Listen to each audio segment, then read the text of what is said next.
జాబిల్లి కోసం ఆకాశమల్లే వేచాను నీరాకకై. కంటోన్మెంట్ ఎన్నికలు ఎప్పుడు జరగనున్నాయి? పదవీకాలం ముగిసి ఏడాది అవుతున్నా ఇంకా ఎన్నికల ఊసే లేదెందుకు? ఈసారైనా ఎన్నికలు నిర్వహిస్తారా? లేదా ఆర్మీ కోరుతున్నట్లు కంటోన్మెంట్ల నుంచి సివిల్ ప్రాంతాలను వేరు చేయబోతున్నారా? అసలు కంటోన్మెంట్ బోర్డుల మనుగడే మాయం కానుందా? ఓవైపు నూతన చట్టం రూపొందించిన కేంద్రం ఏడాదిగా పార్లమెంట్లో ఎందుకు ఆమోదించడం లేదు? కంటోన్మెంట్ల నుంచి సివిల్ ప్రాంతాలను వేరు చేసే ప్రక్రియ ప్రారంభమైందా? ఆర్మీ అధికారులు ఏమంటున్నారు?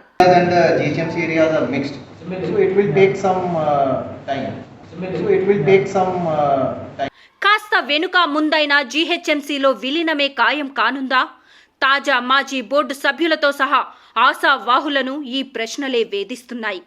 2014 అక్టోబర్ 23న అమావాస్య రోజు వెలువడిన నోటిఫికేషన్తో మొదలైన గత పాలక మండలి ప్రస్థానం గతేడాది ఫిబ్రవరి 11న అమావాస్యతో ముగిసింది.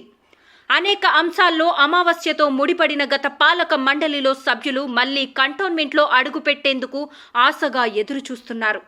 అమావాస్య చీకట్లను చీల్చుకుంటూ కొత్త ఏడాదిలోకి అడుగు పెడుతున్న వేళ శుభకృత్ నామ సంవత్సరంలోనైనా వీరి ఎదురుచూపులకు తెరపడనుందా?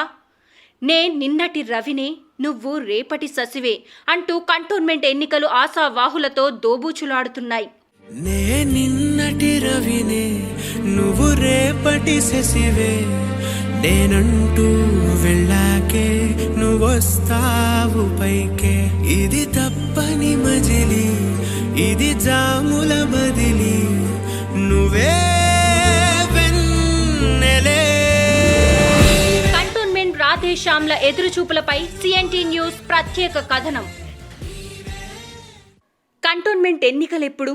కంటోన్మెంట్లో ఏ నలుగురు కలిసినా ఇదే చర్చ. 5 ఏళ్లకోసారి జరగాల్సిన ఎన్నికలు 7 ఏళ్లు అవుతున్నా ఆ ఊసే లేదు. ఆలస్యంగానైనా ఎన్నికలు జరుగుతాయంటున్నారు. అయితే అది ఎప్పుడు అనేది అధికారులతో పాటు బోర్డు రాజకీయాల్లో కాకలు తీరిన నేతలు సైతం చెప్పలేకపోతున్నారు. ఎప్పుడు జరుగుతాయో తెలియని ఎన్నికల కోసం ఎడతెగని ఎదురుచూపులతో నేతలు పడుతున్న తిప్పలు వర్ణనాతీతం. అసలు కంటోన్మెంట్ బోర్డు ఎన్నికలే వద్దు, సివిల్ ప్రాంతాలను జీహెచ్ఎంసీలో విలీనం చేయండి అంటూ కంటోన్మెంట్ వికాస్ మంచ్ రాజీ లేని పోరు చేస్తోంది. జీహెచ్ఎంసీలో విలీనమే ఏకైక లక్ష్యంగా చెబుతున్న వికాస్ మంచ్ ప్రతినిధుల మాటలు తొలుత ఎవ్వరూ విశ్వసించలేదు. అయితే జరుగుతున్న పరిణామాలు మాత్రం వికాస్ మంచ్ లక్ష్యానికి అనుకూలంగానే సాగుతున్నాయి. దీంతో కంటోన్మెంట్ నేతల్లో అయోమయం నెలకొంది. సాధారణ పాలక మండలికి ఎన్నికలు లేకుండానే నామినేటెడ్ సభ్యులతో కాలం వెళ్లదీస్తూ ఉండడం దేనికి సంకేతమో అర్థం కాక తలలు పట్టుకుంటున్నారు. మరో ఏడాది దాకా ఎన్నికలు జరగవా అనే సందేహాలు రేకెత్తిస్తున్నాయి. స్వాతంత్రానికి పూర్వమే ఈస్ట్ ఇండియా కంపెనీ ఆస్తుల రక్షణ కేంద్రాలుగా కంటోన్మెంట్లు ఆవిర్భవించాయి. బెంగాల్ నవాబును ఓడించి ఈస్ట్ ఇండియా కంపెనీ ఆధ్వర్యంలో బ్యారక్పురాలో తొలి కంటోన్మెంట్ ఆవిర్భవించింది. కాలక్రమేణా ఈస్ట్ ఇండియా కంపెనీతో పాటే దేశవ్యాప్తంగా 100కు పైగా కంటోన్మెంట్లు ఆవిర్భవించాయి. వీటి పాలన కోసం 1924లోనే బ్రిటిషర్లు ప్రత్యేక చట్టాన్ని రూపొందించారు. 1947లో దేశానికి స్వాతంత్ర్యం వచ్చాక దేశంలోని కంటోన్మెంట్లన్నీ మిలిటరీ ఆధీనంలోకి వెళ్లాయి. సికింద్రాబాద్, ఔరంగాబాద్లు మాత్రం 1948లో భారత్లో అంతర్భాగమయ్యాయి. స్వాతంత్రానంతరం దేశవ్యాప్తంగా కొత్త రాష్ట్రాలు పుట్టుకొచ్చాయి. ప్రత్యేక మున్సిపల్, పంచాయతీరాజ్ చట్టాలు అమల్లోకి వచ్చాయి. కానీ కంటోన్మెంట్లో మాత్రం 1924 చట్టానికి లోబడే పాలన సాగుతూ వచ్చింది. 2006లో కొద్దిపాటి మార్పులతో నూతన చట్టాన్ని రూపొందించినా పెద్దగా మార్పులేమీ రాలేదు. ఇప్పటికీ ఆర్మీ ఆంక్షలతో కంటోన్మెంట్ వాసులు ద్వితీయ శ్రేణి పౌరులుగానే జీవనం సాగించాల్సి వస్తోంది.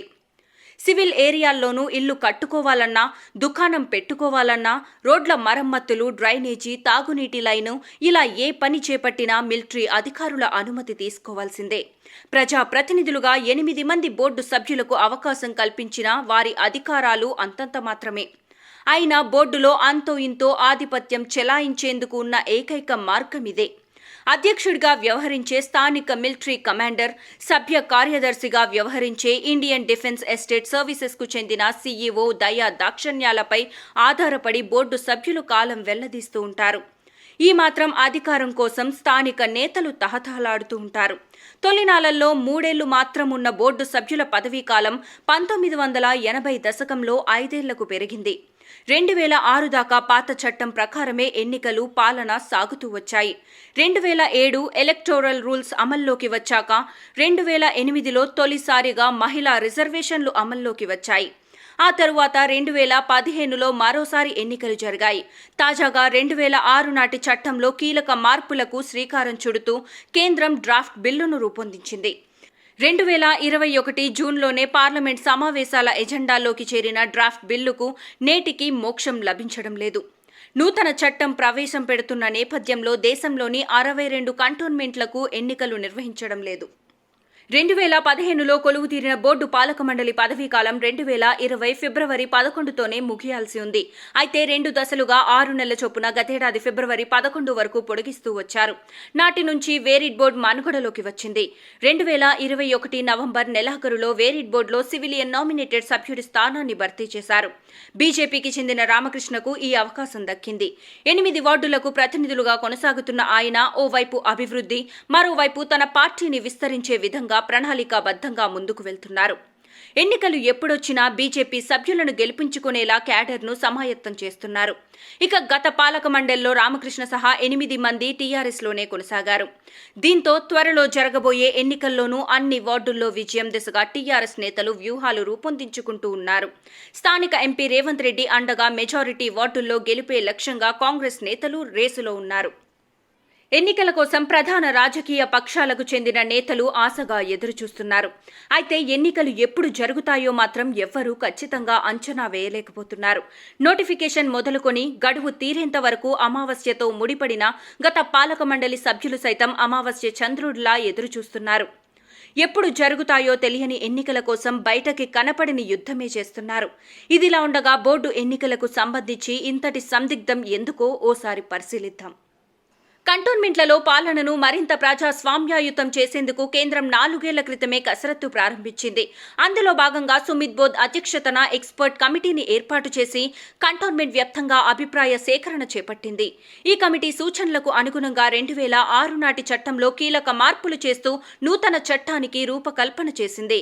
కరోనా విపత్కర పరిస్థితుల్లోనూ 2021 జూన్లో డ్రాఫ్ట్ బిల్లుపై ప్రజాభిప్రాయ సేకరణ చేపట్టింది. అనంతరం జూలై, ఆగస్టులో జరిగిన పార్లమెంట్ సమావేశాల ఎజెండాలో చేర్చింది. నాటి నుంచి ప్రతి పార్లమెంట్ సమావేశాల ఎజెండాలో అవకాశం కల్పిస్తున్నప్పటికీ ఆమోదానికి మాత్రం నోచుకోవడం లేదు. పెద్దగా చర్చకు అవకాశం లేకుండానే ఆమోదం లభించే ఆస్కారం ఉన్నప్పటికీ కేంద్రం ఎందుకు తాత్సారం చేస్తుందో అంతుబట్టడం లేదు. ఓ కంటోన్మెంట్ ఉన్నతాధికారి అభిప్రాయం మేరకు ఈ చట్టం పట్ల ఢిల్లీలో ఎవరూ అంత సీరియస్గా లేరని తెలుస్తోంది.